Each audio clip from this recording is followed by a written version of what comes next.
ենք 24 TV-ին շարունակում է աշխատանքը, տաղավարում այսօր իմ հյուրն է Հայ ազգային քաղաքացիական միավորման վարչության անդամ Արմեն Մանվելյանը։ Բարև ձեզ, պարոն Մանվելյան։ Բարև ձեզ։ Շնորհակալ եմ մեզ հրավիրելու Ես եմ շնորհակալ հրավերքի համար։ Փոխվարչապետ Մհեր Գրիգորյանը նշել է, որ ադրբեջանական նավթամթերքի ներկրման հնարավորություններ կան։ Նա մասնավորապես նշել է, որ օրերս Գաբալայում Ադրբեջանի փոխվարչապետ Շահին Մուստաֆայևի հետ քննարկել են Ադրբեջանից Հայաստան նավթի ու նավթամթերքի արտահանման հարցը, այլ մանրամասներ առանձնապես ներկայացված չէ։ Դուք ինչ կասեք այս առումով։ Նայեք, այստեղ մի քանի խնդիր կա, որոնց ես կփորձեմ ցած կարճ անդրադառնալ։ Առաջինը այն է, որ մենք սա երկրորդ դեպքն է, մի անգամ հացահատիկի հետ կապված, իմել նավթամթերքի հետ կապված, որ գործող քաղաքական վարչախմբը որոշակի իր PR-ի համար տենց թեմաները արտանետում դաշտ, որ հետագայում պարզում է կամ fake են, կամ էլ ասենք թե իր ծավալներով չեն համապատասխանում այն աղմուկին, որը նրա շուրջ կա, օրինակ եմել նույն այդ հիշում եք Ղազախստանից իբր թե հացահատիկ պիտի գար, եկավ հասա պարզեց, որ դա ղազախական չէ, հիմնականում ռուսական է, իսկ այն ինչ որ ղազախական էր, դա ավելի շատ նույնիսկ հացահատիկի չէր, այլ անասնակեր էր։ Հիմա մոտապես ու սա մեկ անգամյա sense ինչ որ ակցիա էր։ Հիմա սա էլ նույն բնագավառից է։ Կգա արդյոք նավթ կամ նավթամթերք, որտեղ նախ Հայաստանը չի ներմուծում նավթ եւ որտեղ չունի վերամշակման համապատասխան հզորություններ։ Ինչ վերաբերում է նավթամթերքին գալուն, ապա այստեղ նույնպես մի քանի խնդիր կա։ Առաջին հերթին նորից շատ հնարավոր է, չեմ բացառում երկու վագոն, ասենք ինչ որ դիզվառելի գա Հայաստանում, որը էական ոչինչ չի նշանակում, սակայն միաժամանակ սա օգնում է քաղաքական վարչախմբին իր PR-ի համար։ Բայց իրականության մեջ սակայն մի շարք վտանգներ։ Առաջին վտանգերն է, որ ադրբեջանական նավթն ու նավթամթերքը Ադրբեջանի ռազմական բյուջեի հիմնական ասենք մատակարարն է։ Ամբողջ նավթի եւ նավթամթերքից գնացող ֆինանսական օգուտները եւ միջոցները գնում է համապատասխան այսպես կոչված Ալիևի անվան հիմնադրամ, որից այն տրվում է պետական բյուջեին, հատկապես նա ռազմական մասին։ Իսկ ցանկացած մեկը, որ Հայաստանից գնում է ադրբեջանական նավթը, ուղղակիորեն ֆինանսավորում է Ադրբեջանի ռազմական մեքենային։ Ու եկեք չմոռանանք, որ 2026 թվականի համար Ադրբեջանը մեծացնում է ռազմական ֆինանսավորումը այն դեպքում, երբ որ Հայաստանի Հանրապետությունը հակառակը նվազեցնում է իր ռազմական ծախսերը։ Այսինքն մի կողմից հստակ տենում ենք ռազմական ագրեսիայի մեծացումը, հիմա էլ Հայաստանը ոչ ուղղակիորեն, բայց իր ներդրումն է անում Ադրբեջանի, եթե ասված չանի, սա իրականն է, իր ներդրումն է անում Ադրբեջանի ռազմական մեքենայի հզորացման մեջ, եւ մյուս կողմից էլ տեսնում ենք, որ Հայաստանը նվազեցնում է ռազմական ծախսերը հենց այդ բյուջեում։ Այսինքն բավականին վատ եւ վտանգավոր նախադեպ է ստեղծում, որը ուղղակի չի կարելի թույլ տալ։ Հիմա Ռուսաստանից է ներկրումը իրականացվում։ Հայաստանը հիմնականում նավթամթեր ներկրում է Ռուսաստանից, քանի որ ԵԱՏՄ-ը որպես անդամ երկիր ինքը ունի որոշակի քվոտաներ, այդ քվոտաների շրջանակում համեմատաբար էժան գներով ներկրում է, մի մասն էլ ներկրում է ժամանակին ներկրում էր Եվրոպայից, հատկապես Բուլղարիայից էր գալիս, եւ մի փոքր մասով հատկապես դիզվառելի գալիս էր Իրանի տարածքով, հիմնական իրաքյան արտադրության դիզվառելիք է լինում։ Դուք կարծում եք այս ամեն ինչը քաղաքական ավելի շատ միանշանակ որոշումը եւ ինչ որ ծավալների մասին չեն կարող մեծ ծավալների մասին խոսել։ Նախ որ Ադրբեջանը չունի էլ համապատասխան ծավալ է։ Ադրբեջանի նավթի արդյունանումը վերջին 10-15 տարում մոտավորապես նվազել է 40%-ով։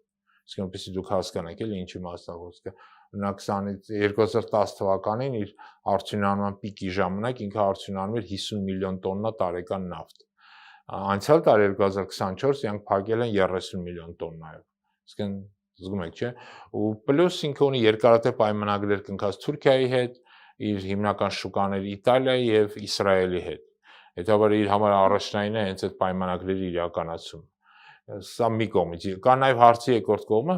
որ այսպես կոչված ադրբեջանական նավթը իրականում ինքը ունի տարբեր պատկանելիություն, պատկանում է տարբեր կոնսորցիումների, որոնցից ամենախոշորը British Petroleum-ն է, այսինքն British Petroleum-ը պետք է որոշի այդ նավթը ուրա գնալու։ Այսինքն ինքը ճիշտ է հարկեր եւ տարբեր турքեր մուծում է Ադրբեջան պետությանը բավական մեծ թվով, բայց նավթի վերջնական շուկան որոշում է հենց British Petroleum-ը։ Սա չի նշանակում, որ սոկարնել չի կարող նավթամթերք ուղարկի Հայաստան, բայց նորից եմ կիսում, սա նախ ինքը, քանի որ Ադրբեջանը ունի իր արտաքին պայմանագրերի կատարման խնդիր, երբ որ նավթի արդյունանումը նվազում է, հետաբար նման գործարքները սա նորից եմ կրկնում, ավելի շատ PR ակցիայից է, որ նաև իր մեջ բավական լուրջ վտանգներ է պարունակում։ Բայց ամեն դեպքում ասում են այս ամեն ինչը նախադեպ է լինում եւ հետո արդեն առևտուր անելու հնարավորություններ է բացվում, ինչի մասին գիտենք, որ անընդհատ խոսվում է, որ մենք եթե խաղաղություն ենք ընկնում, նաեւ պետք է առևտուր սովորենք անել Ադրբեջանից, գազ գնելու մասին էր խոսվում, եւ այսպես շարունակ։ Ո՞ց եմ գրկնում, եթե իրենք ցանկանում են Ադրբեջանի ռազմական բյուջեն ֆինանսավորեն, հայկական կողմից բառացիորեն 3 սահմանին հայ զինվոր է զոհվել։ Իրենք միջև մա չեն հայտնում, թե դրա պատճառը որն է, բայց վաղը միսօրը արդեն կարող են այդ զինվորների վրա կրակել հենց այն փամփուշտները, որը հայկական կողմից նավթամթերքի գնման արդյունքում է ձևավորվում։ Սա մեկ, կա նաև երկրորդ խնդիրը։ Միջազգային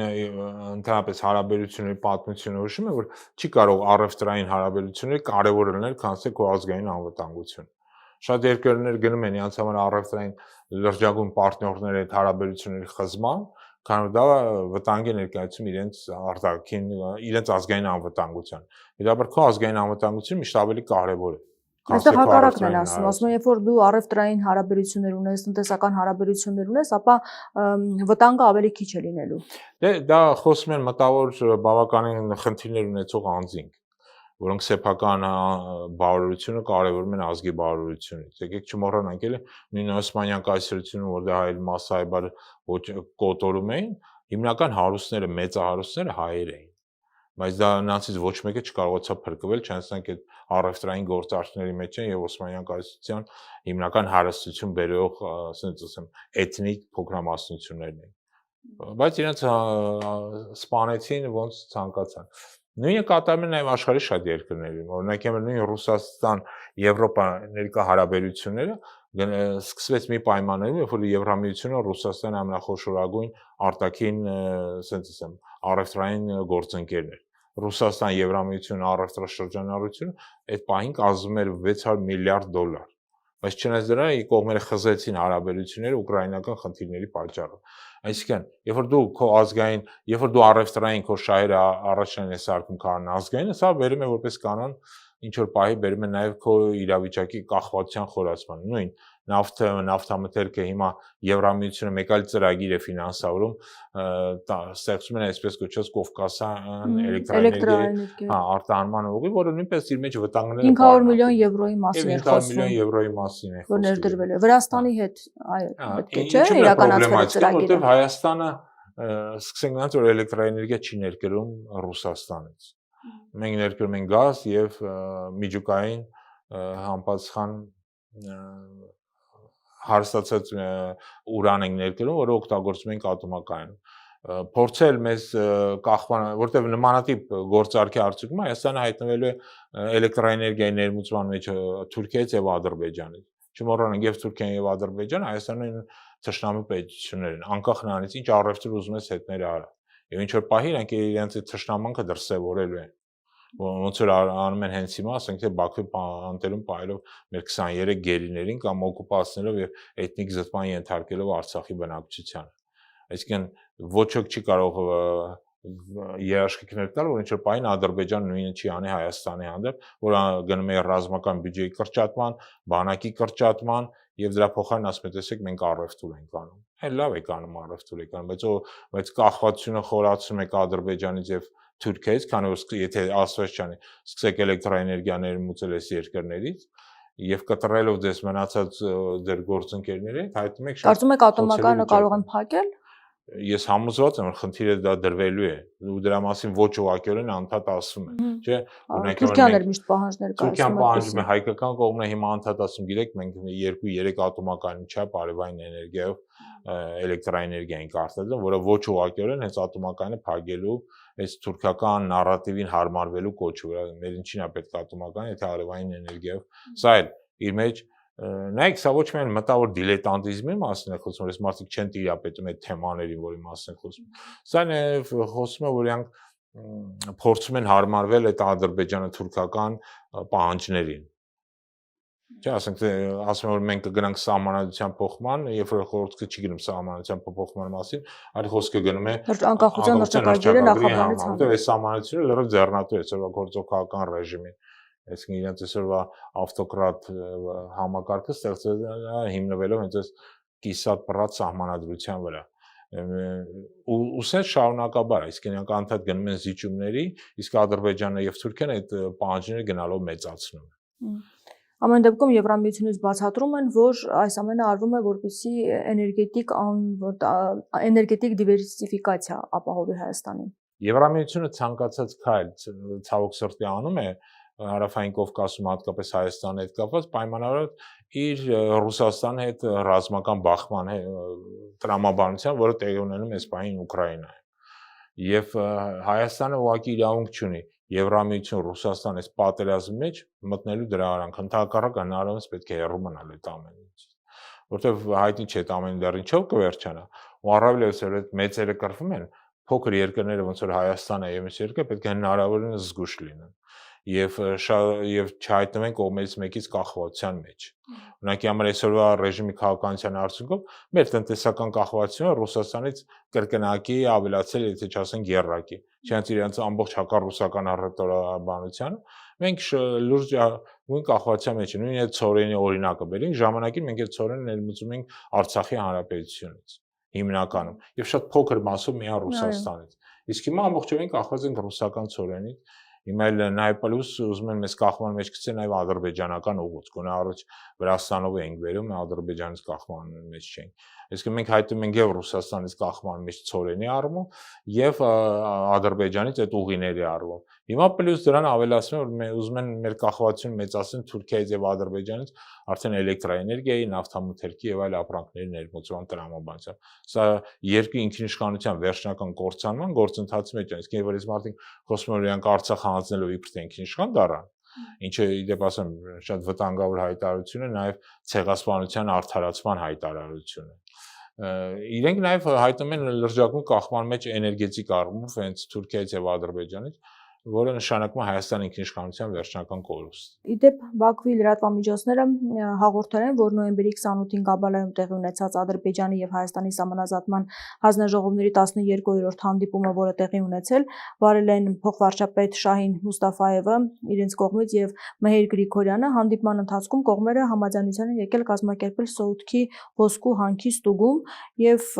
հաղորդում են, որ Ադրբեջանն այժմ այնտեղ ստեղծում է տրանսպորտային եւ լոգիստիկ ենթակառուցվածքներ եւ այդ աշխատանքների ավարտից հետո հանքավայրը կշահագործվի։ Այստեղ ինչ խնդիր են ուզում լուծել, ինչ ստուգումներ են ուզում իրականացնել։ Մեկ Ադրբեջանը վաղուց է պահանջում Սոթքի հանքավայրի փակման պահանջ է դնում։ Սա ընդհանրապես իրենց հերթական, ասած ասեմ, կապրիզների իրականացման ուղղությունից է։ Իրանք գտնում են, որ Սոթքի հանքավայրը գտնվում է սահմանին, Հայաստան-Ադրբեջան, եւ ինքը անցնելով սարի մեջ բավական լուրջ մտնելով սարի խորքերը անցել են ինչ որ պահես ադրբեջանական կողմի արդեն ադրբեջանական տարածք եւ այնտեղից են այդ հանքաքարը բերում, ինչը իդեպ չի համապատասխանում իրականությանը, բայց միևնույն է այդ աղմուկի տակ իրանք ուզում են փակեն Սոթքի հանքավայրը, որպեսզի այն այլևս չաշխատի։ Իսկ սա հիշեցնեմ, որ Հայաստանում ոսկի արդյունահանման ամենախոշոր հանքավայրն է։ Սա նույն պատմությունը ինչ որ ատոմակայանի հետ կապված, որ իրանք պահանջում են ատոմակայանի փակում ու վաղ թե ուշ այսպես քաղաքականությամբ հասնելու են ցավոք սրտի նաև ատոմակայանի փակում։ Նորից եմ գրում Սոթքի հանքավայրի նկատմամբ այդ որոշումը այդ հանքավայրը փակելու միտված քաղաքականություն։ Բայց արդյոք իշխանությունը կգնա դրան։ Ես համոզված եմ, որ կգնա, որովհետև նույն Սոթքը այսօր աշխատում է հզորության ընդամենը 50%-ով, որովհետև նորից ադրբեջանական մի ժամանակ անդադ թիրախավորում էին, կրակում էին այդ ուղղությամբ, Ադրբեջանի ջանքերով ու սրանց զիջումների արդյունքում Սոթքը հարստացման գործանը չի աշխատում, միայն հանքավայրն է աշխատում։ Հիմա էլ կպահանջվի նաև հանքավայրի փակումը, ես համոզված եմ, որ սա կգնա ցանկացած զիջումների, թվում նաև հանքավայրի փակումը։ Իսկ Արարատ Միրզոյանի Բրյուսել այցից ինչ կասեք, այնտեղ ասում են, որ ռազմավարական ընդլայնված համագործակցություն է ձեռք բերվել, փաստաթուղթ է ստորագրվել նորեջ Եվրամիության հետ, դուք ինչ հեռանկարներ եք տեսնում եւ այնտեղից նաեւ խոսեցինք ներդրումների մասին, որ պետք է արվի։ Տարբեր ծրագրերով։ Եվրամիության այդ հարաբերությունների բարելավը բխում է մեր շահերից, ու մենք պետք է անկեղծ լինենք ու այդ ուղղությամբ շատ կարևոր աշխատանք տանք։ Բայց դա նորից եմ կրկնում, չի կարող լինել հակառուսական քաղաքականության, ասենք տեսլականի մեջ, որովհետև Ռուսաստանն էլ է մեր գործընկերը եւ մենք պետք է ընդհակառակը լինենք այնքան խելոք, որ կարողանանք եւ Եվրամիության հետ աշխատենք եւ Ռուսաստանի հետ աշխատենք։ Հիմա հակառուսական տրամաբանության մեջ է կարծում եք։ Միանշանակ հակառուսական է եւ իրենց նկատի ունեք էներգետիկայի հետ կապված։ Այո, էներգետիկայի հետ կապված հակառուսական տրամաբանության հիբրիդային պատերազմի մասին է խոսում։ Մանավանդ իրենք խոսում են նաեւ հիբրիդային ճիշտ նկատեցիք պատերազմի մասին, որ ամբողջովին կեղծիք է, էլի Հայաստանում նմանատիպ եթե հիբրիդային պատերազմի մասին խոսենք, ապա գործող քաղաքական վարչախումբն է վարում հիբրիդային պատերազմ ընդդեմ հայ ժողովրդի։ Այլ դրսից այլ նմանատիպ նարատիվներ մենք չենք տեսնում։ Մենք այլ բան ենք տեսնում, ոնց է Հայաստանը մարդու իրավունքները պարբերաբար խախտվում, եւ ոնց է նույն Եվրամիությունը, որ ժամանակին իրան հայտարարել էր խոսքի ազատության եւ մարդու իրավունքների, չգիտեմ, համաշխարհային կենտրոն, այսօր անընդհատ զիջումների է գնում այդ ճանապարհին եւ շատ երկրներ, որտեղ հետապնդումներ են տեղ ունենում, տվյալ դեպքում Հայաստանի Հանրապետության, եւ մարդկանց նկատմամբ քաղաքական իրենց դիրքորոշման պատճառով, եւ մարդկանց նկատմամբ ովքեր ներկայացում են Հայաստանի ծառայական սուրբ եկեղեցին, այսինքն խոսքի, մարդու իրավունքների, խղճի ազատության այսօր մասսայաբար զանգվածային ճնշումներ են տեղ ունենում Հայաստան։ Եվ նկատում ենք, որ նույն Եվրամիություն լռության է ամենը մատում, սուտ նրա համար, որտեղ ինքը ուզում է Հայաստանը տեսնել հակառուսական այս ծիրը, այսինքն Հայաստանի ուկրաինազացումը շատ վտանգավոր գործընթաց է։ Եվ Հայաստանի, եթե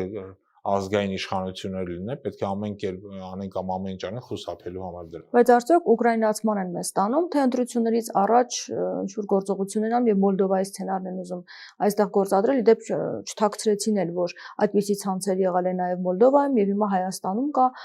դրսի ուժերի ազդեցություն եւ 15 միլիոն եվրո են տրամադրում, որպեսզի այդ ուժերին հեռացնեն,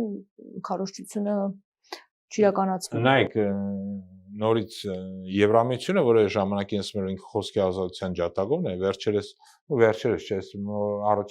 վերջին 1 տարվա ընթացքում ընդունել է օրենքներ, որը կոչվում է խոսքի ազատության պաշտպանությունը Եվրամիությունում, որի արդյունքում բոլոր ռուսական լրատվամիջոցները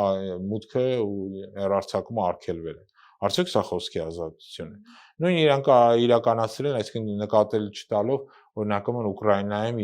ընդդեմ Ուկրաինայի ուղղափառ եկեղեցու դեմ հալածանքների եւ նա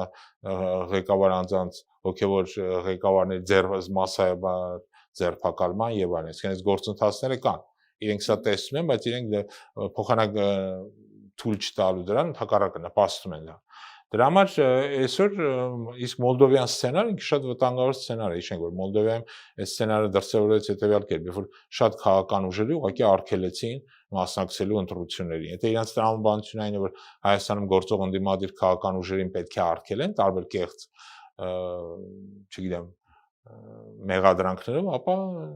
սա իսկապես ոչ թե անում է դեպի ժողովրդավարություն, այլ տանում է Հայաստանում այս բռնատիրական համակարգի էլ ավելի խորացման։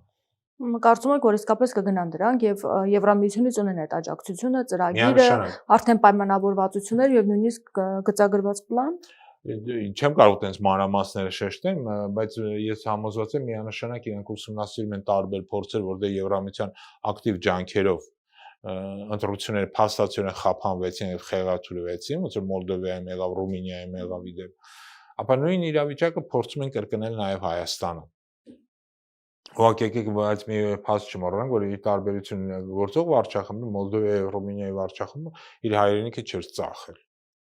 փողով։ Ոնց որ սրանք են անում Արցախի վաճառքի արդյունքում ինքը պատերազմի մեջ էր իր հարևան երկի հետ, որին անդադ զիջումներ էր անում, որից անդադ սպառնալիքներ են ինչու։ Բառացիորեն 1 շաբաթ առաջ Ադրբեջանի ղեկավարը ուղղակի սպառնալիքներ էր հղում Հայաստանի հանդեպ։ Հայտարարելով, որ Հայաստանը ոչ կովկասյան ինչ որ պետություն է, այլ դրսից եկած ինչ որ արհեստական մարմին է եւ այլն եւ այլն։ Եվ Ոմն Փաշազադեն նույնպես Բաքվում նստած հայտարարում էր, որ Էջմիածինը իրենց, չգիտեմ, կենտրոնն է, իրենք վաղտորոշ վերադառնալու են նաեւ Էջմիածին ու նաեւ մսկիթներ են կառուցելու եւ այլն եւ այլն։ Այսինքն, երբ որ դու գտնում ես նմանատիպ արտաքին քաղաքական ճնշման տակ, քո հարևանի կողմից որ անդադ սպառնում է քեզ, հասկանալ է, որ գործող քաղաքական ռեժիմը ուղղակի փոխել է քո երկի անվտանգությունից եւ բնակության անվտանգությունից է բխում, որտեղ հակառակ դեպքում քեզ անընդհատ սպառնալիքների տակ են դնելու եւ այն պահանջները, որ նրանք դնելու են, եթե Ասաչյանի սանք վերարտադրեն, միայն կրկնվելու են եւ միայն ել ավելի են խորանալու։ Այսինքն այն պահանջները, որ մենք այսօր ենք տեսնում, սրանց վերարտադրության դեպքում դա կրկնակի երակի ավելի շատ են դառնալու։ եւ նորանոր պահանջներն ավելանում, իսկ դիմացը խաղաղության պայմանագիրներ ասել եմ մի քանի անգամ նաեւ ձեր տաղավարում, նորից եմ ցանկանում կրկնել, ոչ մի խաղաղության պայմանագիրը սրանք չեն գնա կնքելու այսօրվա ռեժիմի հետ։ Իրեւ դուք կարծում եք, որ արտաքին քաղաքականությունը իսկապես Փաշինյանը փոխում է, թե ընտրություններից առաջ սիրաշահում է Եվրամիությանը, Արևմուտքին, որպեսզի վերարտադրվի։ Նայեք, գործող ռեժիմը չունի արտաքին քաղաքականություն, քանի որ ինքը չի ներկայացնում Հայաստանի Հանրապետությունը եւ Հայաստանի ազգային շահերը։ Իրանք ունեն մեկ այլ խնդիր։ Գիտեք, ժամանակին Լենինը, որ եկավ իշխանության, բոլշևիկները, որ եկան իշխանության, հայտի մի հատ գրառում ունի, որ հանուն իշխանության պահպանման մենք պատրաստ ենք կնքել եւ մենք պատրաստ ենք գնալ terror-ի, մենք պատրաստ ենք կնքել ամենաստորագույն պայմանագիրը Գերմանիայի հետ, որին իդեպ գրեալցին Բրեստ-Լիտովսկը կնքեցին եւ զիջեցին ահռելի տարածքներ, ու ասեն շարունակաբար։ Հետևաբար նման գործակալական սրանց կողմից եւս տեսնել է հանուն իշխանության պահպանման, իրենք պատրաստ են ցանկացածի հետ եւ Ռուսաստանի, եւ Եվրամիության, եւ Իրանի Իսլամական Հանրապետության, եւ Թուրքիայի ժամանակավոր միգուցե գործընթաց է այս ամենը, բայց իրականում չկա։ Խնդիրը իշխանություն պահելն է, ով իրանց այդ իշխանություն պահելու գառանտիան կտա երաշխիքը։ Իրանք նայեք կգնան ցանկացած գործարքի, Ադրբեջանը կտա, իրանք կգնան Ադրբեջանի հետ գործարքի։ Այս մարդիկ ոչ մի սկզբունքներ չունեն։ Իրանք չեն ներկայացնում Հայաստանի Հանրապետությունը ազգային շահեր։ Իրանք ներկայացնում են իրենց քաղաքական կլանը եւ ամեն կերպ իշխանության մնալու իրենց տենչանքը։ Բայց ամեն դեպքում Փաշինյանը գնաց Ռուսաստան եւ մասնակցեց ԵԱՏՄ միջկառավարական գագաթնաժողովին։ Հա, որտեվ ԵԱՏՄ-ն նախ մեր ամենախոշոր տնտեսական գործընկերն է մեկ, երկրորդը նույն իրանք շարժում են նույն տրամաբանությամբ, հանուն իշխանության պահպանման, ամեն ինչի ու ամենքի հետ պատրաստ են նստել, սա չկա հստակ ազգային շահ, եթե լիներ, մարդիկ փորձեն շատ ավելի խելոք լինեն, իսկապես Ռուսաստանը մեր կարևոր գործընկերն է, բայց այն մեր կարևոր գործընկերն է Եվրամիությունը, Իրանի Իսլամական Հանրապետությունը եւ այս երկրների հետ պետք է աշխատել։ Այլ ոչ թե գնալ ինչ-որ գործարքներ կնքելու ժամանակավոր, ասենք թե, որը կբերի Հայաստանի կախվածությանը Թուրքիայից եւ Ադրբեջանից, ոնց որ Եվրամիությունը մեզ դրդում դեպի այդ ուղղությամբ։ Նույն Եվրամիությանից շատ ավելի հետաքրքիր ծրագրեր կան, շատ ավելի մեծ գումարներ կա, որոնցով կարելի է աշխատել։ Նույն ասենք թե էներգետիկ հենց բնագավառում, նույն առաջատար տեխնոլոգիաների հետ կապված եւ այլն շատ ծրագրեր կան։ Երբ ասում եք, որ մեզ դրդում են կախվածության, ինչ առումով նկատի ունեք։ Նայեք, մեզ դրդում են կախվածության հենց էներգետիկ առումով, որովհետեւ այս պահի հետ կապված է, ոչ թե երկարատև հեռանկար, Եվրամիությանը ձեռնատու է, որպեսզի Ռուսաստանը հնարավորինս քիչ ներկայացված լինի։ Իսկ նույն ատոմակայանը փակվի, Հայաստանը այլևս գազ չստանա Եվրամիությունից, կներեք Ռուսաստանից։ Դրա փոխարեն մենք էլեկտրաէներգիա սկսենք ներմուծել Ադրբեջանից եւ Թուրքիայից։ Սա է խնդիրը, եւ այս բանը դա ձեռնատու է Եվրամիությանը։ Պարզավոր սա Հայաստանի շահ չկա։ Եվ սա հակառուսական այդ քաղաքական տրամաբանության մեջ է արվում։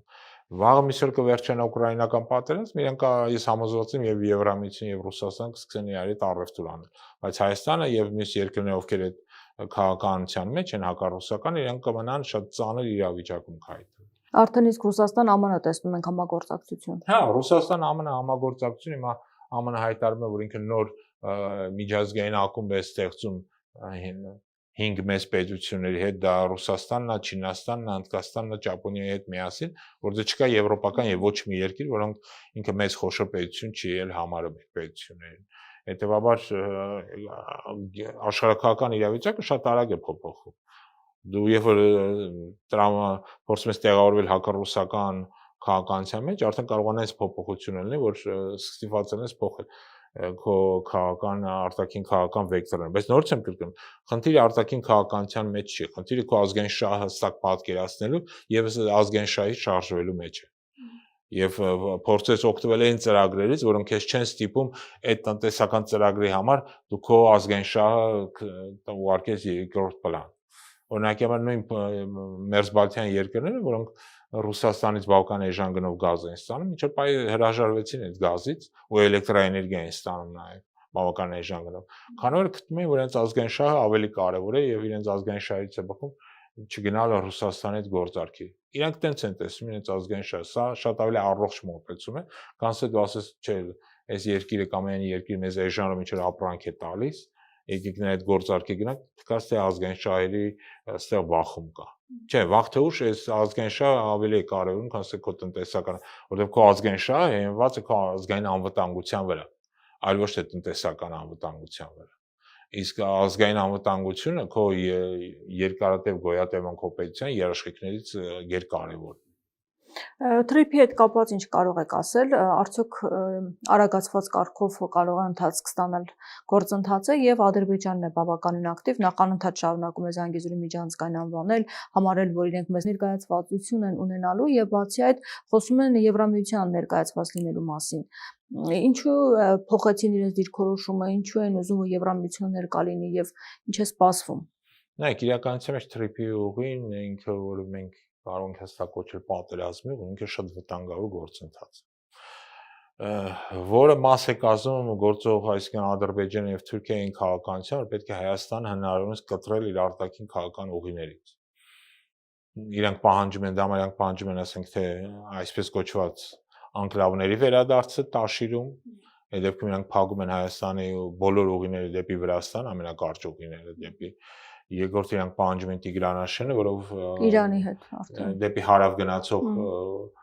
ուղղությունն են փակելու եւ դժվարացնելու են, ավելի երկարացնելու են։ Եվ նաեւ պահանջում են այսպես կոչված թրիփը, կամ որը ես կոչում եմ պատերազմի ճանապարհ, որով նաեւ դեպի Իրան, արդեն մուտքը դեպի Իրանն են փակելու։ Այսինքն Հայաստանը վերածվել է sense կիսահաշմանդամ, ինչ որ անկլավի, որի նկատմամբ շատ հեշտ կլինի վերահսկողություն հաստատել։ Իդեպ ասեմ, Թուրքիայում այսօր շատ ակտիվ քննարկում է նաև այսպես կոչված Կարծի պայմանագրի վերանայման հարցը, որով իրենք ցանկանում են Հայաստանի նկատմամբ նոր տարածքային պահանջներ ներկայացնել։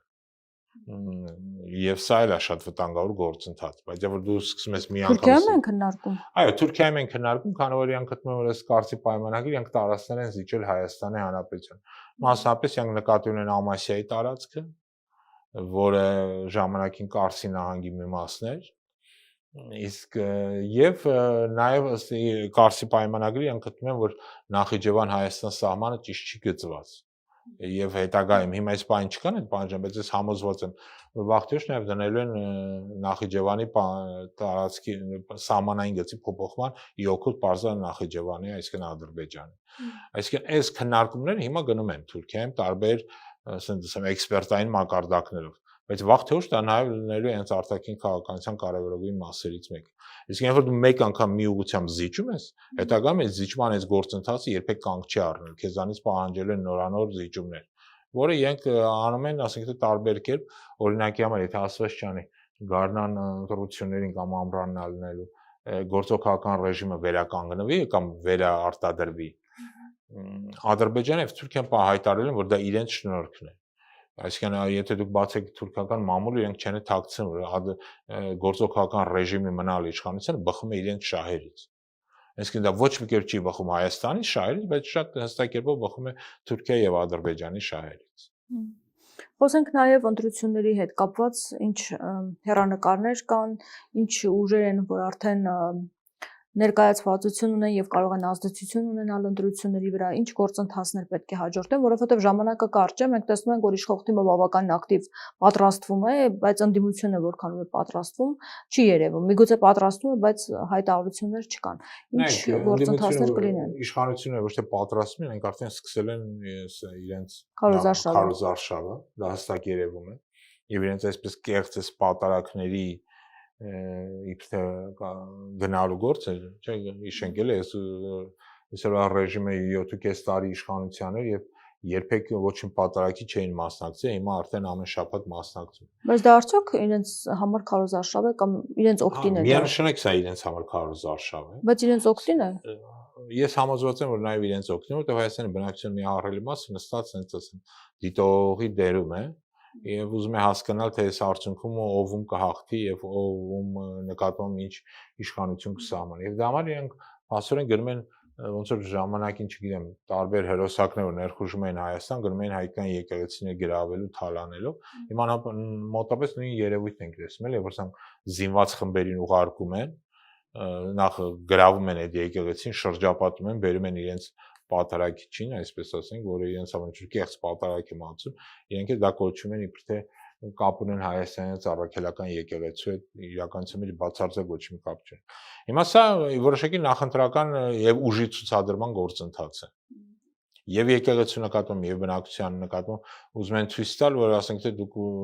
չերազեք, որ ինչ-որ բան կփոխվի։ Մենք ենք եկել եւ երկարատև մնալու ենք, եթե ըստ իրենց պատկերացմամբ հավերժ մնալու են իշխանության։ Սա որոշակի քարոզչական նշանակություն ունի։ Թող չկարծեն մարդիկ, որ ինչ որ բնակչության մեծ մասը սանից կարող է տեսնել եւ հիասթափվել։ Ընդհակառակը իրենք նայում են հասկանան նժարը ում կողմը կփոխվի։ Սա մեկ։ Ինչ վերաբերում է ընդդիմությանը, ապա ես չեմ կարող ամբողջ ընդդիմության ասել, մանավանդ ընդդիմությունը միասեռ չի, ինքը շատ տարբեր է։ Օրինակ, քանի որ ես ներկայացնում եմ Հայաքվե ազգային քաղաքացիական միավորում, Հայաքվեն որոշում է ընդունել, որ 2026-ին ինքը որոշակի ձևով կմասնակցի ընտրություններին։ Պարզա այդ որոշման մեջ հստակեպով նայում ենք շեշտել ենք, որ կմասնակցենք արտախորհրդանական այն ուժերի հետ, որոնք նոր են, նոր ձևավորվող են, նոր քաղաքական մշակույթ են բերել, որտեղ բացի քաղաքական ուժերի փոփոխությունից, մեզ նաև որոշակի քաղաքական մշակույթ է պետք բերել, որը էականորեն կտարբերվի այն ինչից, որ մինչև հիմա եղել է, որտեղ երբ որ դուք օրինակի համար հետևեք Էջմիածում տեղ ունեցած ընտրություններին, որտեղ հայակվում են որպես դիտորդ էր մասնակցում, ապա կտեսնենք, որ Էջմիածում կրկնվեց նախկինում մեր ունեցած վատագույն փորձը, որ հանրապետական կուսակցությունը գնում էր տարբեր ընտրակեղծ ծառայությունների, մասնավորապես համոզում էր տարբեր մարդկանց, բերում էր ընտրատեղամասեր ձեռներից բռնած, ասենք այդ գործընթացը մենք անդադ տեսել ենք։ Եվ այս վատ ավանդույթների վերականգնումը պետք է վերջ տալ սրան, եւ նոր քաղաքական ուժերը պետք է փորձել նոր քաղաքական իշխանություն ձևավորել, որը նաեւ կգնա Հայաստանում մեծ փոփոխությունների ճանապարհով։ Օրինակի համար Հայաքվեի պատկերացում մենք պետք է գնանք ազգային պետության կառուցման ճանապարհով, որը բավականին բարդ խնդիր է, բայց որը պետք է վաղ թե ուշ դրվի։ Սա է խնդիրը։ Եվ պետք է նաեւ Հայաքվեն հայտարարել, որ մենք գնալու ենք ընտրությունների լայն կոալիցիայով։ Մեր նպատակն է նոր կոալիցիա ձևավորումը, որի մեջ կարող լինեն բոլոր առողջ ուժերը։ Քննարկումներ ընթանում են։ Այո, քննարկումներ ընթանում են, հանդիպումներ ընթանում են, առայժմ ցավոք սրտի ես շատ բան չեմ կարող ասել դրա մասին, քանի որ դեռ քննարկումների փուլում է, բայց համոզված եմ արդեն հունվար-փետրվարին ավելի հստակ երևա այն ձևավորող ուժերը, որոնք մասնակցելու են ընտրություններին։ Շնորհակալ եմ։ Ես եմ շնորհակալ։ Զրուցում էի Հայաքվե ազգային քաղաքացիական միավորման վարչության անդամ Արմեն Մամելյանի հետ։ Շարունակեք մեզ հետևել, կհանդիպենք։